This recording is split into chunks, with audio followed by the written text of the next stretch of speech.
Hey there, and welcome back to another Miraculous Ladybug Season 4 review. And today we'll be talking about the latest episode to drop, Glaciator 2.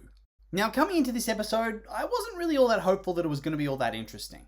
Despite it being sold as one of the big episodes of Season 4 by the creators, I feel like it had a lot of things working against it. For one, you kind of got the impression coming into it that it was going to be a filler episode. First of all, the villain's recycled, so there's unlikely to be some sort of cool villain storyline. And second of all, we've seen episodes set past this point that pretty much suggest that we're not going to see anything change in this episode. There wasn't going to be some sort of big villain reveal and no real progress on any sort of identity reveal for the heroes or a true shift in their relationship. Because, otherwise we would have seen this kind of thing play out in the subsequent episodes. At minimum, we would have seen that it would be referenced. At best, maybe Cat Noir's attitude has slightly shifted, but that's about it. So really, coming into it, I didn't expect much, just filler. And since Miraculous really doesn't have the best track record with making filler all that fun or engaging, I had briefly lost hope. Until I watched the episode and it was revealed that I was in fact an idiot. Because if this is filler, I want a season full of filler. Sure, it didn't really push the plot forward in any meaningful way, but this is going to be one of the best episodes of this season, and big call coming, perhaps of all time. Maybe I'm jumping the gun. Maybe it's recency bias.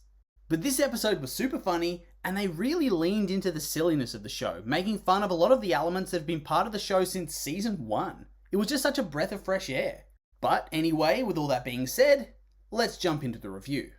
We start off the episode, right in the thick of it, with Ladybug and Cat Noir facing off against Glaciator, who's seemingly angry that they keep denying that they're a couple, despite the fact that his ice cream supposedly says they're meant to be together.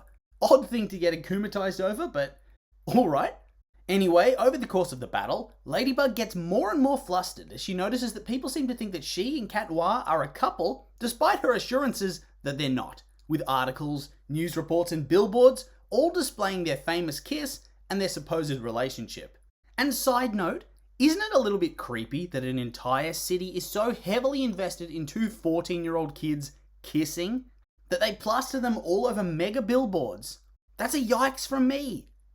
And in response to this, she gets furious, throws Cat Noir into a bin and takes out Glaciator all on her own, before dumping Cat Noir on a roof of a nearby building and tearing him a new one, telling him they are not and never will be a couple and that he needs to simmer down. And I've seen some people upset that she apparently treated him badly here, but come on. She's like 14 years old and the national media is shipping her with a guy she does not like romantically. That's already quite embarrassing. But then on top of that, the guy is borderline sexually harassing her, begging for a kiss, despite her telling him for as long as she's known him that she isn't interested. Nobody said she was out of line for knocking out Felix when he was trying to kiss her that one time. There's really not much of a difference here for me. This was a long time coming. And then, when she dumps his ass onto the roof, he starts up again, telling her that they should go to a movie or out to a restaurant together to sort out their differences. Because nothing says, sorry I've been harassing you for years, quite like shooting your shot and asking your victim out on a date. And then, when Ladybug's quite rightfully upset, he starts up the pity party, all, woe is me, you're sick of me, I have so much love in my heart. Cringe. And then, he tells her he can't help himself. What? The handsome boy can't help but try to hit on this girl every chance he gets. It's not his fault, it's just in his nature. If she doesn't like it, she shouldn't wear a skin-tight bodysuit, am I right? I would have hoped that by this point, the world would be closer to finding this kind of behaviour more reprehensible. Instead, he's seemingly getting framed as a victim of mean, nasty Ladybug and her overreacting temper tantrums. But on the bright side, at least he promises to stop being a creeper. That's something, I guess. And what's the first thing he does? He deletes a bunch of Ladybug pictures off his phone and desktop PC. And why does he have those pics? It's not like they could be personal photos. I doubt she'd let Cat Noir take photos of her in case somebody found his phone and figured out who he is. So these would have to be Google images that he's saved into folders. Jesus. Yeah, deleting them is definitely a good first step. And meanwhile, Marinette forces Alia to delete all photos of them off the Lady blog. And this somehow makes national news. Really? Really? I get the blog's popular, but in the end it's a blog, and it's deleted its photos of two superheroes, and this makes the news, the national news. This matters that much? We truly have strayed so far from God's light. And then we get a nice depressed Adrian montage, just to try and make us feel bad. But honestly, I kind of found it funny, especially when he sits down and sees the billboard and just bursts into tears. Maybe I'm heartless, but come on, it's like something out of The Simpsons. And at this point, Shadowmoth tries to akumatize whoever's feeling sad, but psych, it's your son. Haha, sucked in, mate. No Akuma for you. Anyway, we then move on to see Marinette trying to bribe whoever owns the billboard into taking it down before she notices sad boy Adrian and jumps into action. And for all we talk about Cat Noir being the king simp on this channel, Marinette is the god of simps. Like seriously? All those presents? Ugh. Adrian's pushy and all, but Marinette's definitely more of a creeper. Like the kind of person that if they didn't end up together one day, would end up having a shrine to him with a lock of his hair that she'd take out to smell on his birthday.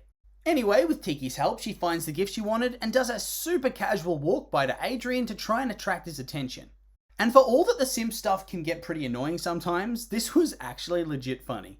Just having her walk by and being all, "Oh, Adrian, fancy seeing you here. Oh no, you're sad. How convenient. I have a present just for this occasion. Ha ha ha." And of course, it's a hamster and they fall in love, and it's also romantic and it's also a daydream. Bad luck, Marinette, because it turns out you got him a pottery wheel instead. And honestly, I'm kind of with Adrian here. I like the pottery wheel. And why toss it out? Weren't these all presents for him anyway? Why wouldn't she want him to have it? Like, I get that it was for the wrong occasion, but a brand new potter's wheel just straight into the bin? I looked them up and that's a waste of money to just toss it away. And I doubt she bought him some cheap, crappy one. I mean, he's rich, so she'd have to get him a really good one. So, that's a bit dank. And also, Marinette, you've just missed a premium chance to reenact one of the most famous romance scenes in film of all time. The pottery scene from the 1990 classic, Ghost. Hell, I mean, even the hair colour of the leads is the same. Ugh, you gotta up your simp game if you want to succeed. And I feel like this reference has really shown my age. Damn. Anyway, at this point, Adrian goes home and Marinette notices Kagami's car pull up on her like something out of a gangster movie. And then we move into one of the most awkward scenes of all time, where Gabriel tries to tell Adrian that he's there for him and he's open to talking about Adrian's problems. Too bad that you've been a terrible father for years though, and there's literally no trust anymore. Deeply cringy this scene, and also kind of sad. But could you imagine if Adrian had actually opened up to Gabe? "Dad, how do you get over somebody you love?" Can't imagine anybody less equipped to help his son move on from a lost love. Dude has got to be one of the worst dads of all time. And I very much enjoyed Plague throwing shade about how exciting it was that Gabe actually spoke a full 3 sentences to his son. Nice. Meanwhile, Kagami's giving Marinette the mother of all pep talks, essentially telling her that she has zero game and she has to change her tactics up if she wants to seduce Adrian. And first of all, seduce? Yikes. And second of all, Kagami's just the best friend. This guy broke her heart earlier this season, and yet here she is deciding she's going to do her best to get him together with her only other friend. She then tells Marinette that to do this, she needs practice, and so she should confess her love to somebody she doesn't love, and that is at no risk of liking her back to get that practice in. And so we return to Adrian, who's powered up and is now going around town destroying billboards. So he's gone from mild harassment to full-on criminal vandalism. Cat Noir's having a good day today. Anyway, we then see Marinette enact Kagami's scheme, inviting Cat Noir over to her little rooftop balcony in order to use him as practice for confessing her feelings. And this was probably the standout scene of the episode for me.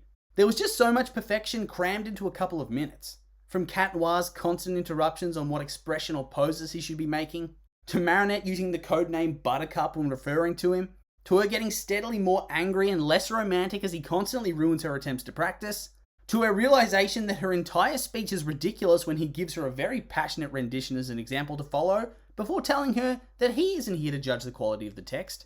It was just such a strange fever dream of a scene, and I just couldn't look away. And I gotta say, humor aside, in this scene, Cat Noir proves he's a true bro. Like seriously, this is a girl that he's, at best, friendly with. Yeah, I get they're friends, but I wouldn't say they're good friends or even hugely close, simply because she can hardly get a sentence out around him. And yet he sits down and lets her work through her issues, doesn't get upset when she rages at him, and then comforts her when she gets upset. Hell, he even takes her to the movies. What a good lad. And then they're heart to heart at the cinema as well. So cute.